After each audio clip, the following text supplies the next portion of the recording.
Tempering validated research with over 20 years of on-the-ground experience building engineering organizations, we're changing the way you think to change the way you lead. Welcome to the TTL Podcast.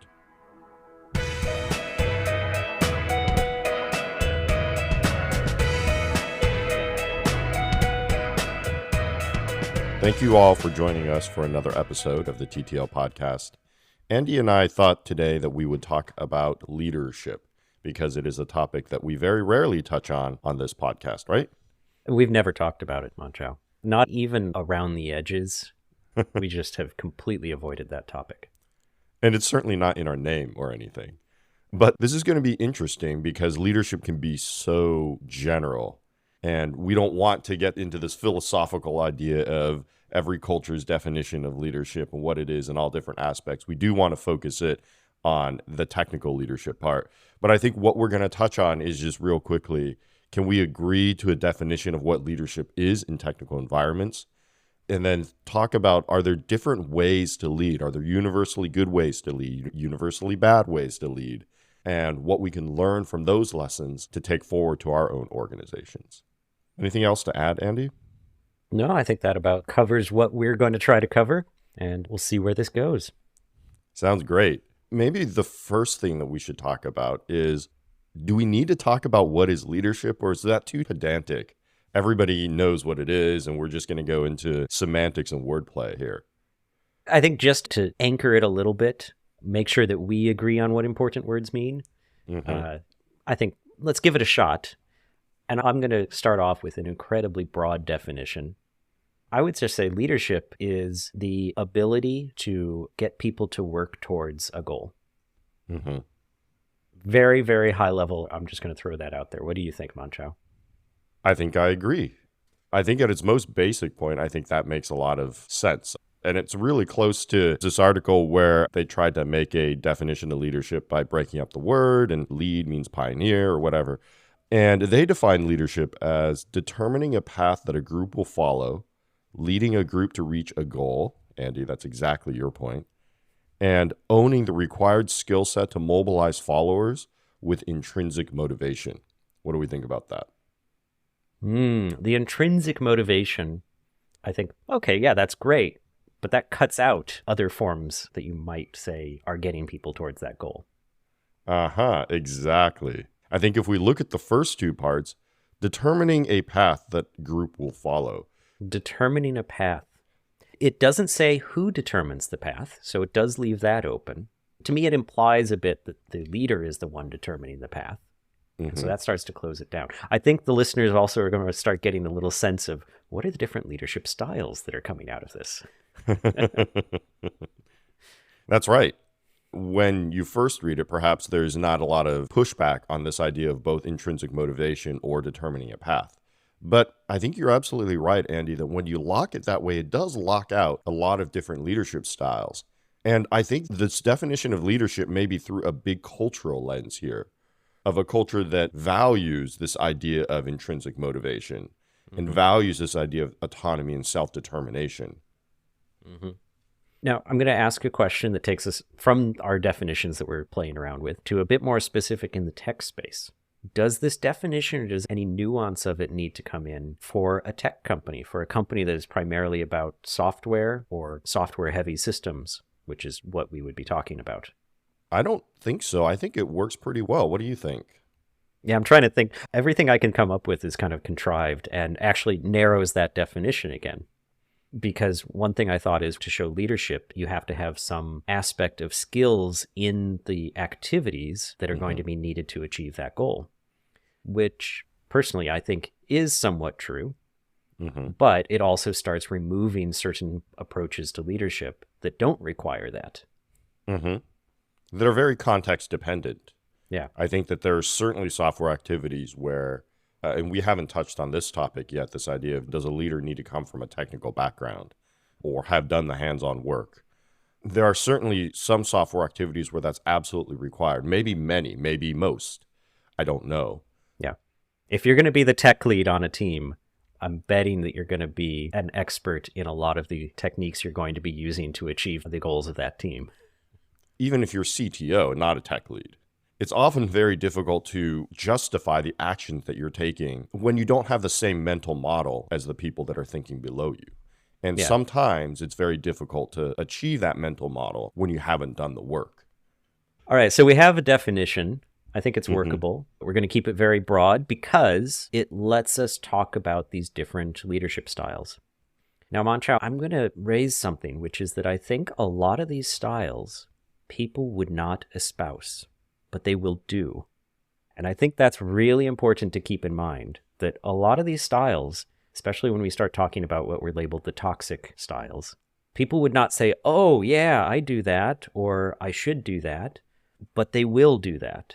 Mm-hmm. And I think that's one of the reasons to understand what some of these are, because once you understand that espoused thing of leadership, now you can start judging it against what your actual leadership in action is.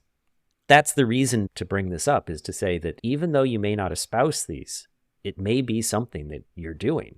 Maybe something I've done. I've probably done some of these in the past, but I would never espouse it. And it's useful to understand this so that we can still talk about them and can analyze them and think about it and reflect on our own actions and see what can we do about that. Right. And I think the other part is true as well, which is by talking about it, we can talk about things that may on the surface seem like I would never want to do this. And talk about, well, wait a minute, maybe you do, and maybe you do want to do it a little bit more. Absolutely. So let's get into it. Types of leadership. Where do we want to start here? I feel like we both have come up with various lists. Should we just go through them? Because I know you've got a list that I haven't seen in fully, and I think I've got a list that you probably haven't seen fully. And so we can go through that for a little while and see what we come up with. Okay, that sounds good. Well, why don't we start with the top? It ends up being the top of a lot of lists, most likely because it's alphabetical, right? So we have these authoritarian and autocratic leadership styles. And often these are the ones that people would say are universally bad, perhaps. So they're characterized by keeping control within the leader, by a lot of directive action, do this, do that, by using rewards and penalties in order to get compliance with actions. Mm-hmm. So that would be a hallmark of these authoritarian or autocratic leadership styles. I'm going to go off of that and step up a level and say that one source that I have actually lumps those together under what they call heroic leadership style. Heroic is that leadership is based on superior knowledge and information, fearing failure, keeping up appearances at any cost, including blaming others, and viewing subordinates as inferior creatures in constant need of assistance and rescue. Well, that's certainly true. And this is why I wanted to bring up, these are not necessarily what you would espouse, but if you reflect on what you're doing, you might find yourself thinking that. But I wanted to step up that level to heroic because another one that they had was coercive. And that's that you demand immediate compliance and drive to achieve, initiate, and self-control. So it's a very pushy style. I like this idea of heroic leadership styles as a bucket. Another one that I ran across, which may come into that bucket or maybe straddles buckets, is this concept of a paternalistic leadership style. So paternalistic and autocratic overlap somewhat, as far as I can tell. But the difference is in the paternalistic leadership styles, the leader really cares for their employees. They feel like they have a guardianship role with their employees. And so there's a benevolence factor to this.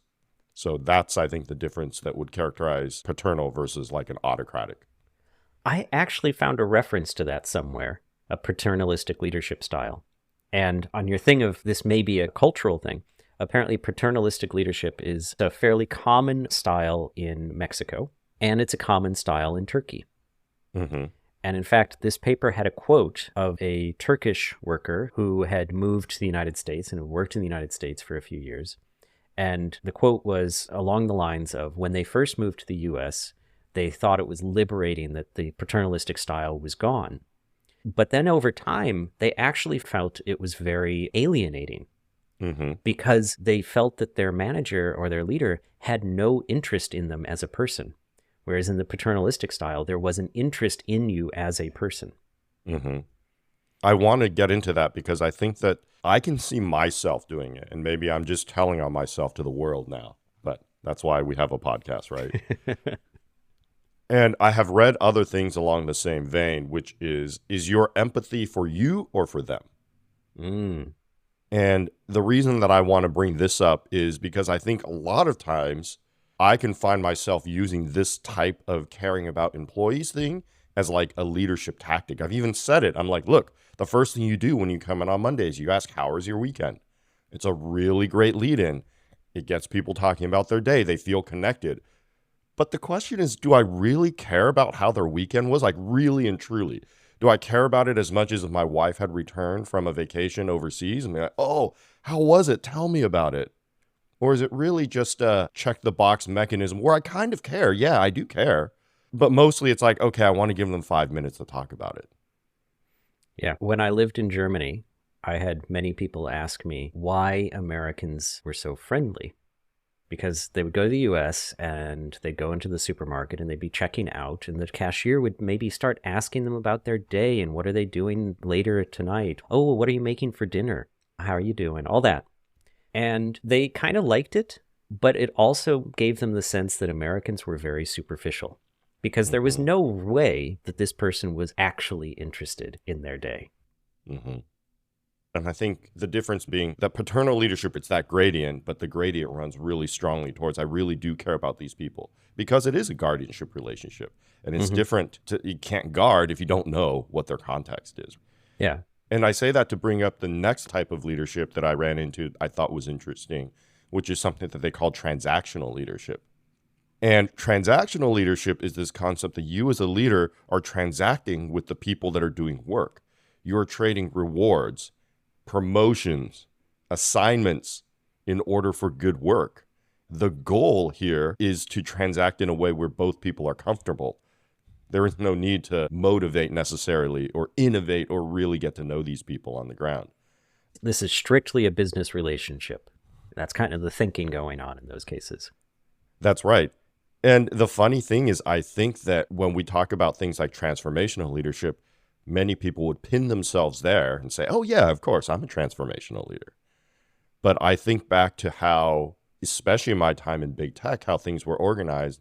And I would say that there's much more transactional leaders than people might realize. Yeah, you realize you're probably in a very transactional relationship when a lot of your discussions end up being about, well, if you ask me to do this, can you make sure that I get a pay raise on the next cycle? Or will this increase my bonus? And if you as the leader are enabling that in some way, you're setting yourself up as a transactional leader. That's not necessarily bad. It's just know what you're doing and know what it might do. Or when your company sets it up in that way. Yeah. Right? When you as a leader and your performance review or promo review has quote unquote check boxes around how many people did you promote from your organization that shows you can grow people? What is the impact that you delivered as a leader? A lot of times that can get into this transactional state, which is in order to deliver this impact that I need to get promoted, I need my people to execute in a certain way. Yeah. The definition I have of transactional is clear specification of what followers are expected to do, and it is based on a rational exchange relationship between leader and a subordinate. There you go. Yep. And you already mentioned the next one, which is transformational. And I think you've brought up many times, Mon-Chaio, that this is the one that you hear espoused the most. Is that right? And more than that, I ran across some research which said that in the US, this is the most studied leadership style. So there's a selection bias here as well. Interesting. So transformational, the defining feature is it's concerned with people. You lead by inspiring and stimulating followers, by creating highly absorbing and motivating visions, and by utilizing behaviors such as charisma and intellectual stimulation to induce performance of subordinates beyond expectations. So it's idealized influence, inspirational motivation, charismatic and intellectual stimulation, and individual consideration. So our episode about storytelling, this is what a transformational leader would be doing all the time.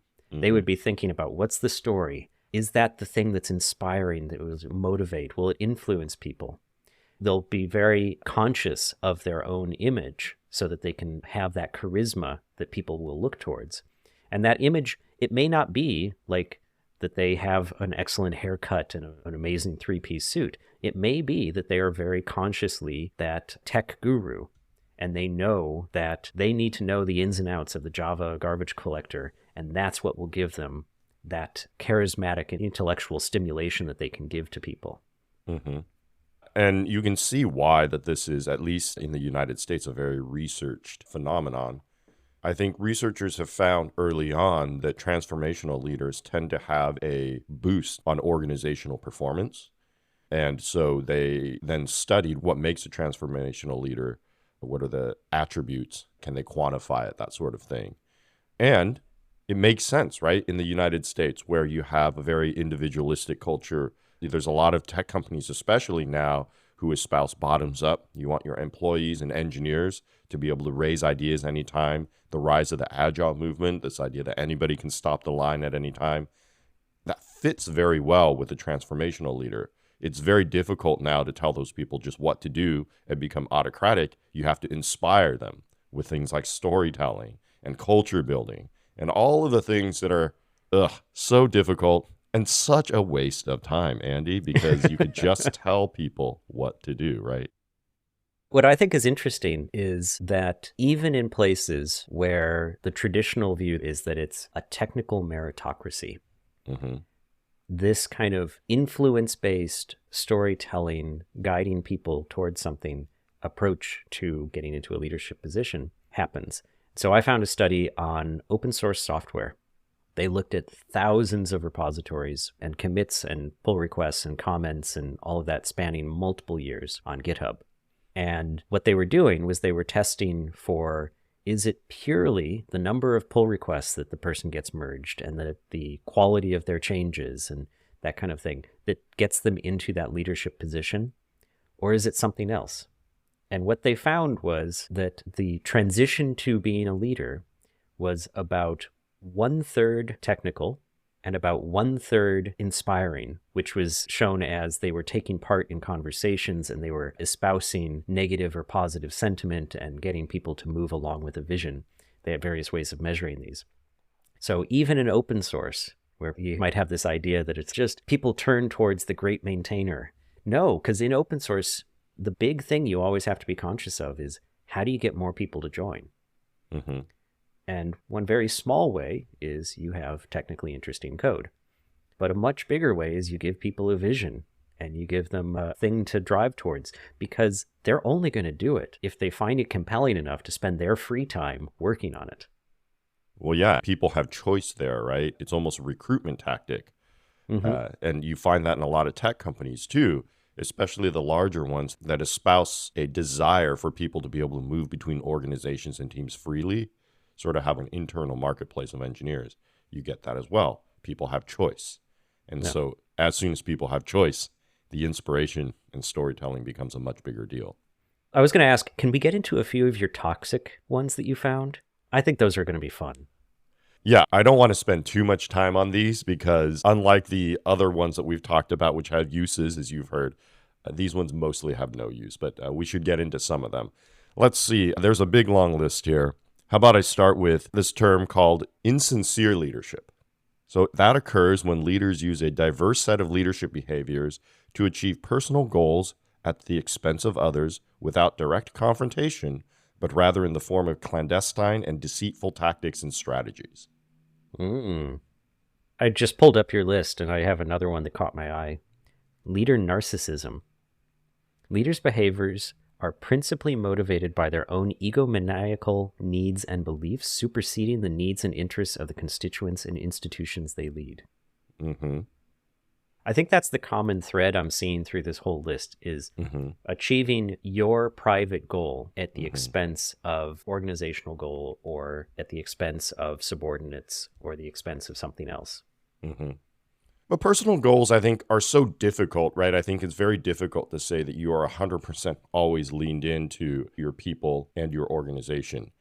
I think companies would like to say that. They say, hey, if you lean 100% into your organization and your people, your professional success will be guaranteed, quote unquote, by the company. But how often have we ever seen that to be true? You can't always have the company's needs aligned to the personal needs of people or the personal interests. And I think that's a good point. None of these things are hard and fast, and it's not like if it happens once, then suddenly you're a toxic leader. Mm-hmm.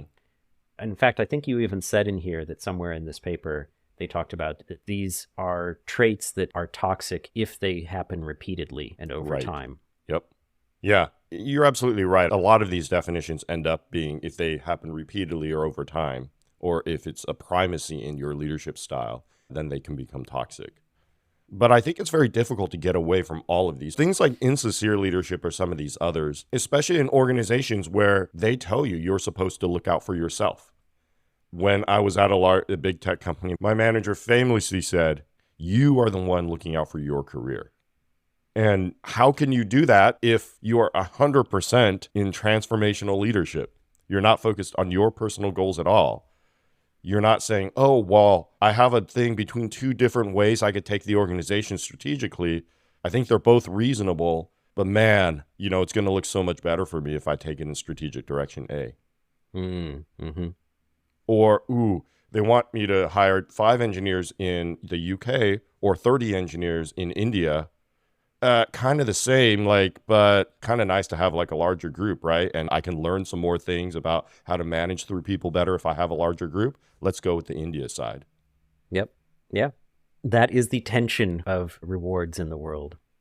Mm-hmm. So let's move on to a couple other things that are not as toxic and might also act as a counterbalance to some of these. Mm-hmm. And that is in the paper that I had, it called them post-heroic. Post-heroic is the leader wants others to take responsibility and gain knowledge, encourages innovation and participation even in ambiguous situations, seeks input and aims for consensus in decision-making, and wants others to grow and learn even at the expense of becoming dispensable herself.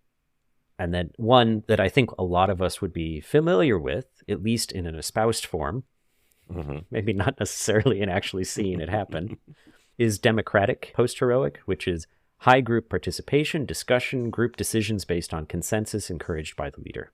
Mm-hmm. And I would say that that's the one that I would espouse the most, and I hope was what people that I've led have experienced the most. Mm-hmm.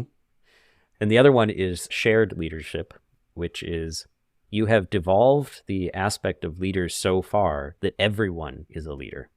And that's all members of a team are fully engaged in leadership of the team and are not hesitant to influence and guide their fellow team members in an effort to maximize the potential of the team as a whole. Mm-hmm. In my mind, that's what I'm always aiming for. That's that vision on the hill where I'm trying to get to. But there's situations and things in the way that I need to go to other styles or other things to compensate because we just can't get there yet.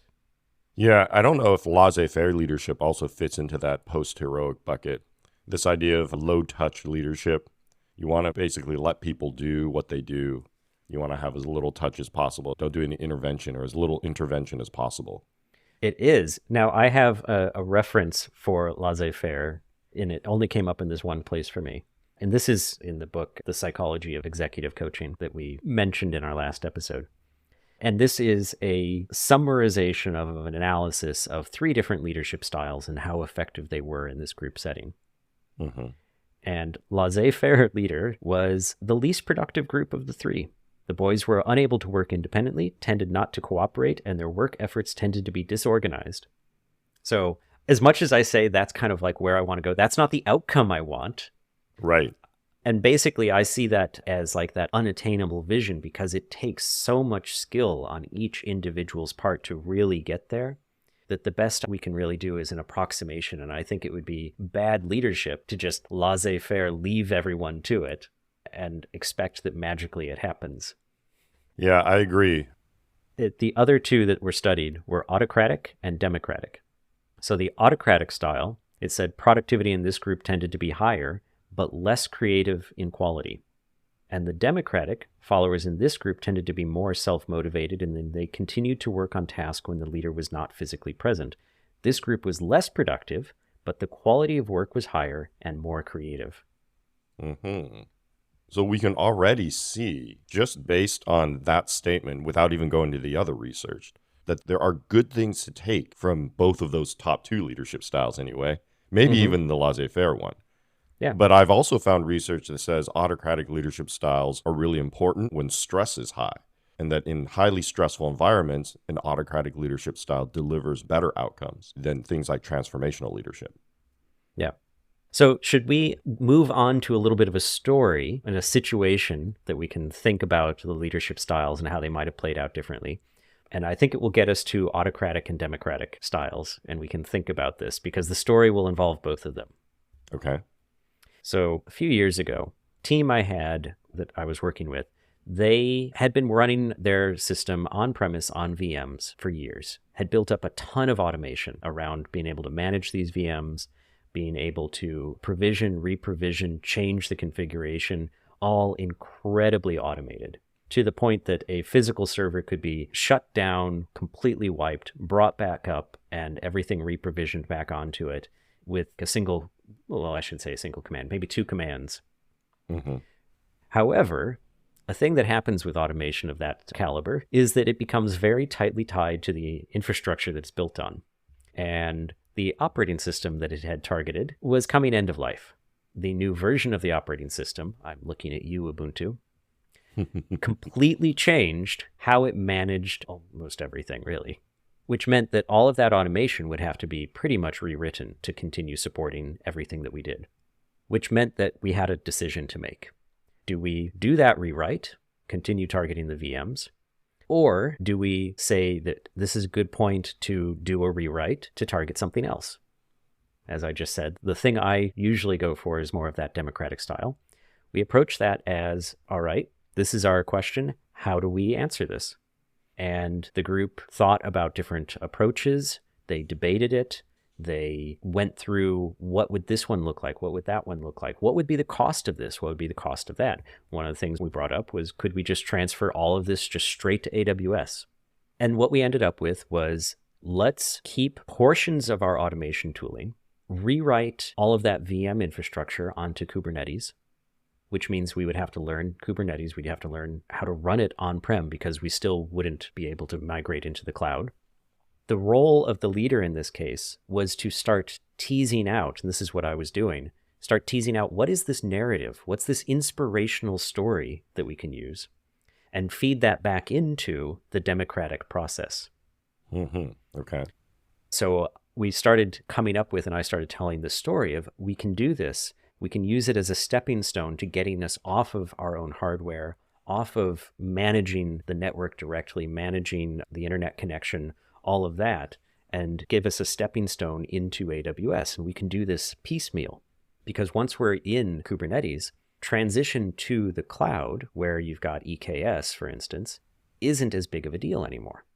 Mm-hmm. And as we do this transformation, aspects of our infrastructure that we'll have to rewrite, we can move to cloud services a piece at a time. So we'll be in kind of a hybrid setup, and it gives us that experience with running the cloud services as well as all these other things. And so it was this transformational in terms of telling the story, but it was also entirely democratic. In the end, it came down to just a meeting where we sat there and we said, okay, what do we do? And we said, okay, let's pull the trigger on this Kubernetes migration. How are we going to do it? Well, we'll start working on this, and we'll start working on that, and we'll start rewriting this part of our automation, and we'll do that. This turned out to be incredibly important because this high participation, this discussion, this based on consensus was really important, because this transformation took years. This wasn't like it's done in a couple months and we can move on. It took years, and there were multiple times when we were like, why are we doing this? This is so difficult. But because it had been come to by consensus, everyone knew the story of why we were doing this. That makes sense. And it sounds like sort of a perfect use for this democratic / transformational style, right? The timelines were long. It's kind of a very creative thing that has to happen, and that there was a lot of explore to be done. And so there was a lot of innovation that needed to happen. Those, I think, are the attributes that made me think that it played well to this sort of style. Can you think of others that made this style the right thing to do at that point in time? I think it also, to this one of the democratic leader style, had a higher quality. The quality of what came out of that, I think, was also incredibly high. I actually was talking to one of the people who had been working on that, and he said the part that's running on Kubernetes is the most stable part of the system now, that it just sits there and it runs and it works.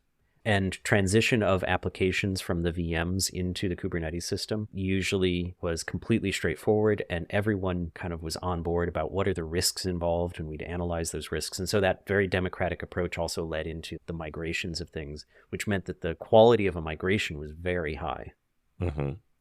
So it all worked out for the best, right? I do think that it worked out very well. But on to the next story, Mm-hmm. which is that before we were able to finish this entire thing, company bought, all that, we were told by the new company that we needed to reduce costs. And one way of reducing costs was to put all of our systems into a data center that the company already had. Completely sensible. The thing was, that takes a lot of work. It's very difficult, and it has a lot of risks involved. This decision was not come to through a democratic consensus process. This one came to us in an email saying, by this date, you will move all of your infrastructure to this new system. Mm-hmm. And it also didn't come from a place where we could say that we really were following a leader that we understood their judgment and felt that their reasoning was something that we would follow, because it was coming from the cost optimization department. Of the new company, which I'm guessing trust had not been built yet. Yeah. And that was one where the discussions leading up to it, it was everyone in the group was openly saying, why are we doing this? This is incredibly difficult. It removes various safeguards that we have in place about how our systems run. And what we needed to do in that case, what I needed to do was now take on transformational again, work out what is the story that we can tell ourselves so that we can at least get behind what we're doing. Mm-hmm. Not necessarily that we like it or that we want to do it, but we can get through it. And in that one, it was once we move to this new data center, there is a team that exists that can take on some of the hardware maintenance duties that we've been doing. And that takes a burden off of us. That was the best story I could come up with. So that's transformational again. We got transformational, and then we got democratic. But the outside decision making was autocratic. Mm-hmm. It was very much a separate person simply sending a decision down and saying, thou shalt do this. Right. The challenge that I have there is I don't really know enough of the context of that autocratic leader to be able to judge, to say that was the thing that was necessary to do at that time for them, or that they should have engaged in more transformative or democratic leadership, because I just don't know the context from their side, right? It could be that they were bleeding millions of dollars and this needed to get done tomorrow, or it could have been something where they could have been more participative in coming up with the plan. The extra context is, I'm a biased witness here. I believe they could have been more participative because later on they stopped the process.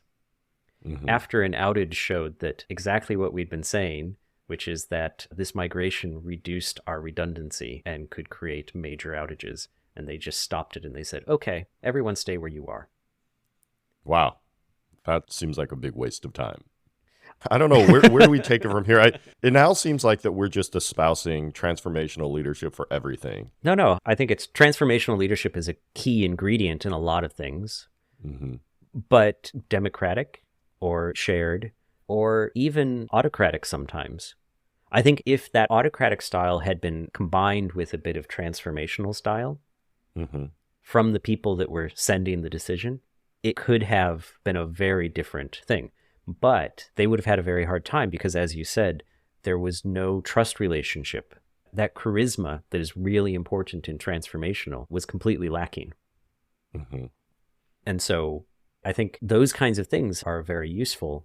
And you need to pay attention to the context and what's going on to decide which of these approaches is appropriate at this time. I'll give you another case where autocratic actually can be very useful.